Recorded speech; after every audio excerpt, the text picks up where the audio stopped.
This is the third webinar in the series offered through the Green Bay Area Public School District. These webinars are designed to provide our parents and community information about school safety. While each of these webinars could be viewed alone, the content is interrelated as student safety requires a multifaceted approach. This webinar will focus on the importance of social emotional learning and creating welcoming school environments, developing relationships, and fostering skills to promote positive decision making. Our presenters for this webinar are Christina Jingle and Dr. Tom Altepeter. Christina has worked in the Green Bay schools for 16 years and currently serves in the role as Associate Director of Pupil Services. Tom is a licensed psychologist and licensed school psychologist. He has been with the Green Bay schools for 5 years. Social emotional learning, or SEL, has garnered significant attention, particularly in light of the pandemic. The pandemic has brought to the forefront the connection between the mental well-being of students and academic outcomes. In an effort to provide a clear understanding of what SEL is and what it is not, we will start with a review of the definition of SEL. SEL is broadly understood as a process through which people build awareness and skills in managing emotions, setting goals, establishing relationships, and making responsible decisions that support success in school and life. Extensive research shows that skills taught through social emotional learning programs result in positive behavior, academic achievement, and healthier life choices. The video linked in the title of this slide is under 3 minutes and succinctly explains social and emotional learning and its impact on student outcomes. A meta-analysis of 213 studies involving over 270,000 students shows that those participating in SEL programs, when compared to students not in these types of programs, had increased social emotional skills, positive attitudes, pro-social behavior, and a decrease in emotional distress and conduct problems. Furthermore, research has found SEL serves as a protective factor against risk-taking behaviors such as drug and alcohol use and violence. Depicted within this slide is a high-leverage overview of programs and efforts occurring within the Green Bay School District to support the social-emotional learning and well-being of students. Sources of Strength and Hope Squad are best practice, upstream approaches empowering peer leaders and caring adults to impact the school environment through the power of connection, hope, help, and strength. Understanding the importance of SEL, the district has dedicated time and a space for implementation of morning meeting in grades K through 5 and advisory for grades 6 through 12 to ensure that all of our students have the opportunity to increase social emotional skills, build positive relationships, and receive equitable access to enrichment and support. The example template in the left-hand corner of this slide captures the elements of morning meeting while allowing for inclusion of tailored information specific to the classroom and/or the school. Leader and Me and Zones of Regulation are comprehensive models that build leadership and life skills, including regulation of feelings, energy, and sensory needs through explicit SEL instruction. Let's take a minute to consider what motivates students and adults to do what we do. A researcher named Maslow created this model, which explains this more fully. Perhaps you've heard of it. It's referred to as Maslow's hierarchy of needs. Maslow's idea is that the more basic needs, which are at the bottom of the model, must be reasonably met before we are motivated by the higher level needs at the top of the model.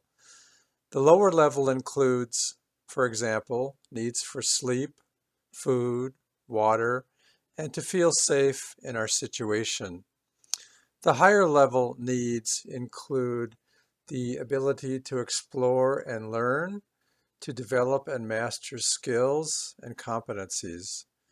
This model suggests that when students or adults are more focused on the lower level needs, for example, for sleep or food, safety, and so on, they are less motivated to learn. It's important to realize that we can move up and down the levels in Maslow's hierarchy depending upon our circumstances at the time. So if a student comes to school rested, well fed, and feels safe, they're more motivated to learn. If the next day the same student comes to school exhausted or hungry, worried, or feeling unsafe, they are less able to concentrate and they are less motivated to learn. There is a fair amount of research that suggests that our brains are involved in the development of our social and emotional behaviors and skills. There are areas of our brain that influence the ways that we notice and take in information, the ways we process, consider, and think about that information, the ways we experience our emotions, how we recall past emotional experiences, and how we react to emotionally charged situations. Our brains keep growing throughout childhood, adolescence, and even into adulthood, just as our bodies keep growing.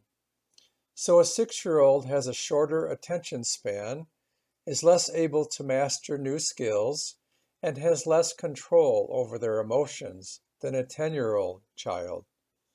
A 10-year-old is less able to do these things than an 18-year-old. And an 18-year-old is less able to do these things than a 25-year-old. As our brains grow and mature, we are better able to learn and master new information, to regulate our emotions, and to develop competence in our social and emotional skills. For children, adolescents, and adults, there's an interesting relationship between our emotional states and our abilities to learn and master new information. When we are experiencing positive emotional states, such as happiness, joy, and hope, there is more activity in the parts of our brain that regulate thinking. When we have positive feelings, we have better attention and concentration, we are more interested in exploring and learning, and we more easily master new information and new skills. And the opposite is also true.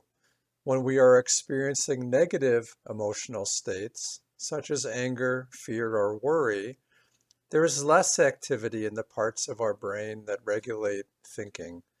So when we have negative feelings, we have worse attention and concentration, we are less interested in exploring and learning, and it is more difficult to master new information and new skills.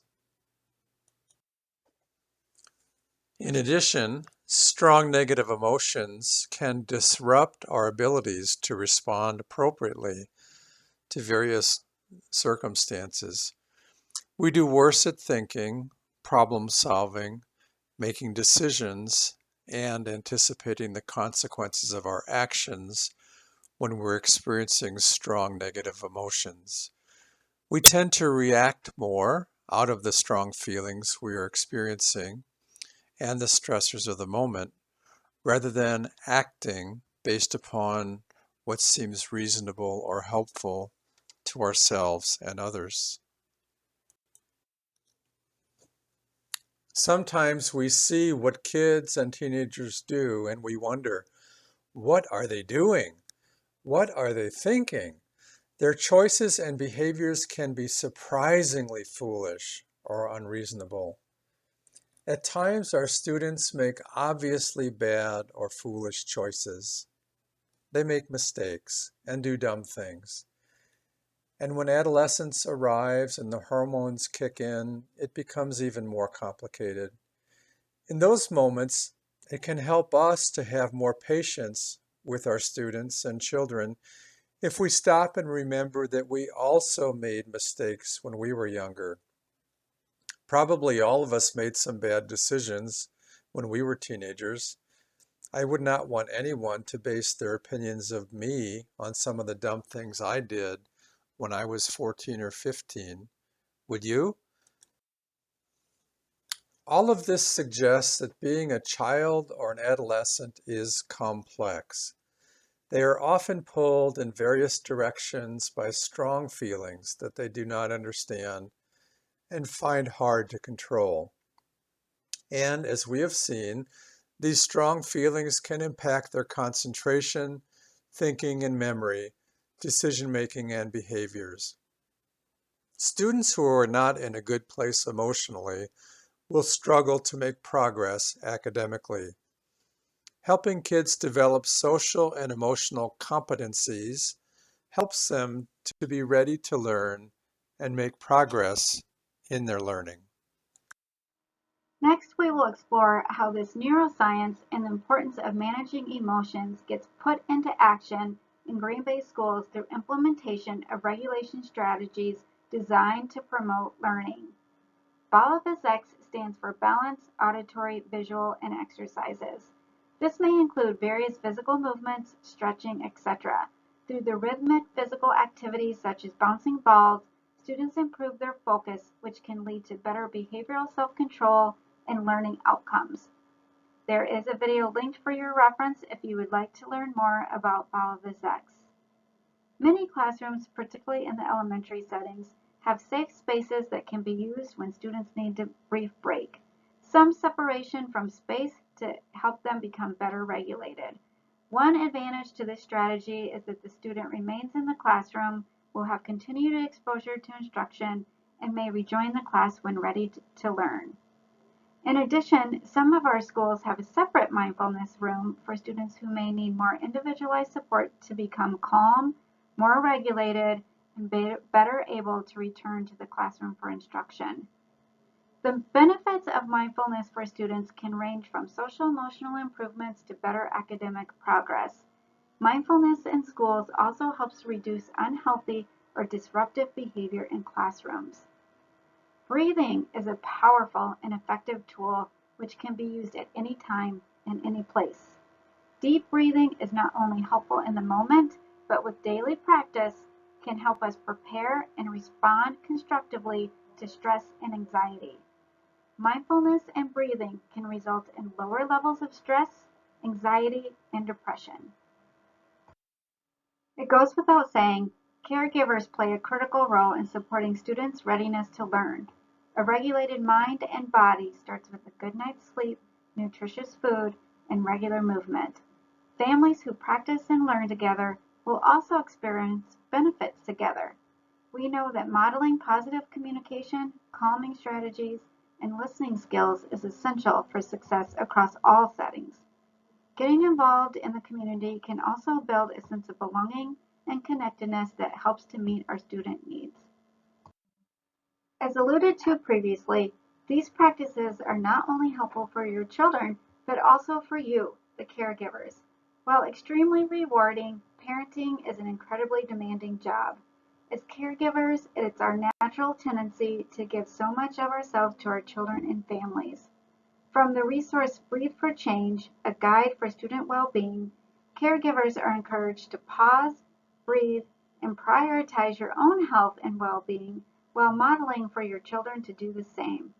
Shown here is the information from this resource outlining simple steps caregivers can incorporate into their everyday life to keep both yourselves and your children regulated.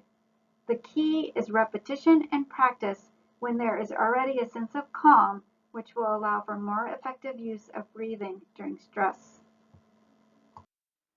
Another strategy for supporting the social emotional learning of your children is the tried and true art of communication.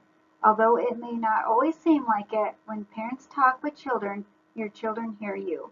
Conversations do not need to be lengthy or highly structured to be effective.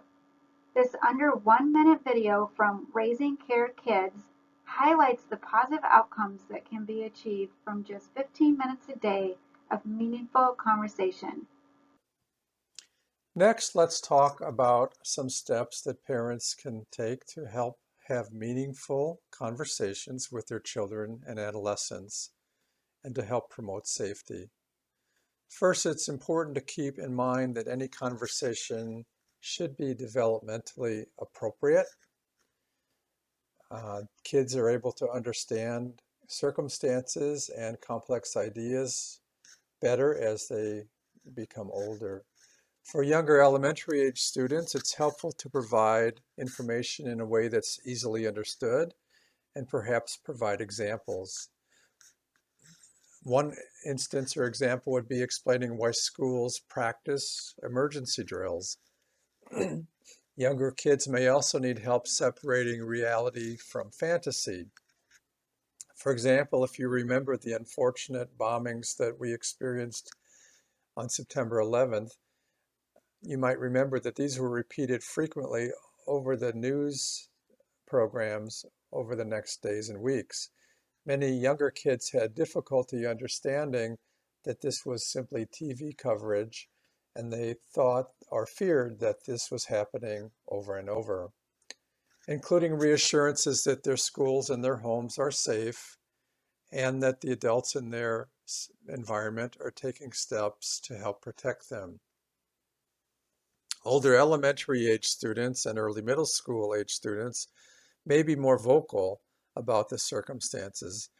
They may ask questions about what's happening. They may seek to understand the circumstances more fully, and they may have questions about their safety.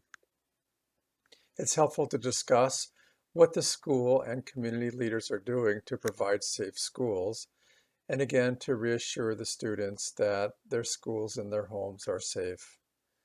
Older middle school and high school students can help to ensure the safety of themselves and others. There are resources available for older students. As mentioned in previous webinars, students can reach out to a trusted adult. They can seek out adults in the school setting or outside of the school setting. They can utilize one of the online platforms such as Crime Stoppers or Speak Up, Speak Out. It's helpful to make sure they understand the difference between reporting something significant that they've seen or heard or tattling or gossiping. Some students will be reluctant to talk because they're afraid they're tattling on others. And if they understand the role that they can play to help make their schools and neighborhoods safe, they may be more likely to speak up. A student can provide important information either directly or anonymously that may help prevent harm. Again, telling a trusted adult what they know, what they've seen, and what they've heard. When talking with your child or adolescent about issues of safety, it's important to reassure them that they are safe, again, in a developmentally appropriate way. Allow them to express their feelings. No feelings are wrong, and we want to encourage them to talk openly and remind them that it's okay to have their feelings about this topic or situation. If their feelings seem off or odd, they may have misunderstood the situation or have thoughts and ideas that are not accurate. They might react differently than you are expecting that they would, and that's okay. This may also be a good time to use the regulation strategies discussed earlier to help your child calm and feel safe. While is no guarantee that something bad will never happen, it is unlikely. Help your child understand the difference between the possibility of something happening and the probability that it will.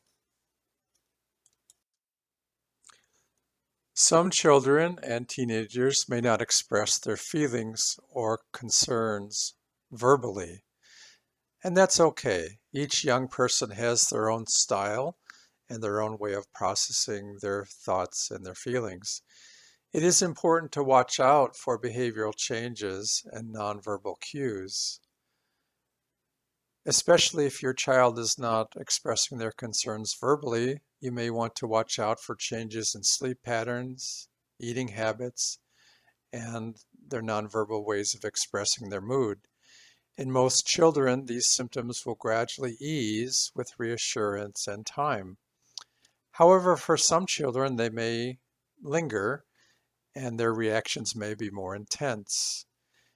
It's always a good idea to ask questions about what's happening, what students are thinking and feeling, and to seek additional help if you are concerned about your child. And of course, it makes sense that the best outcomes for students will occur when schools, students, families, and the broader community come together to support students and promote their well-being. Together, we can support the social, emotional, and safety needs of our students, our learning communities, and our broader community, and help our students to do the best that they can do, both emotionally and academically, in stressful circumstances. It cannot be emphasized enough the important role caregivers play in supporting the social-emotional needs of your children and adolescents. Throughout this webinar, resources included on this slide were strategically included to demonstrate practical strategies which can be easily implemented in the home setting. These resources, along with the references utilized to structure the content of this webinar, are linked here for your convenience and to further explore. We greatly appreciate you taking the time to watch this webinar and would love to hear from you. Please click on the Let's Talk platform link or located on the district website under Hot Topics and Webinar Series to ask questions and provide feedback.